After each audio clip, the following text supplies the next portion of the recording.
যে কোনো ওয়েবসাইটকে গুগলের ফার্স্ট পেজে র্যাঙ্ক করার জন্য আপনাকে 5টি বিষয় মাথায় রাখতে হবে। নাম্বার 1, আপনি যে ওয়েবসাইটটিকে র্যাঙ্ক করতে চাচ্ছেন সেই ওয়েবসাইটের স্পিড ঠিক আছে কিনা প্রথমে চেক করে নিতে হবে। অর্থাৎ আপনার ওয়েবসাইটটি যখন ওপেন করা হয় তখন লোডিং হতে সময় নিচ্ছে কিনা। বেশি সময় নিলে আপনার ওয়েবসাইটের স্পিড অপটিমাইজেশন ঠিক করে নিতে হবে। নাম্বার 2, আপনার ওয়েবসাইটটি গুগল সার্চ কনসোলের সাথে সেট আপ আছে কিনা দেখে নিতে হবে।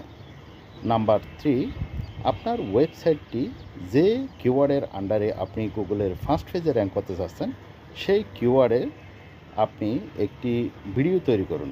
অর্থাৎ সেই কিওয়ার্ডটি ভিডিওর টাইটেল রেখে একটা ভিডিও তৈরি করুন। পারলে আপনি একটা ইউটিউব চ্যানেল তৈরি করুন। ইউটিউব চ্যানেলে সেই কিওয়ার্ডটি রাখুন এবং সেই কিওয়ার্ডের সাব কিওয়ার্ড দিয়ে আরও কয়েকটি ভিডিও ওই চ্যানেলটিতে আপলোড করে রাখুন।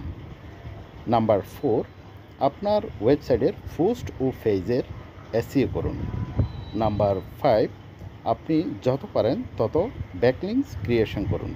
ব্যাকলিংস আপনার ওয়েবসাইটটাকে খুব দ্রুতই গুগলের ফার্স্ট পেজে র্যাঙ্ক করতে সহায়তা করবে। ভিডিওটি ভালো লাগলে আপনার বন্ধুদের কাছে শেয়ার করে রাখুন। আল্লাহ হাফেজ।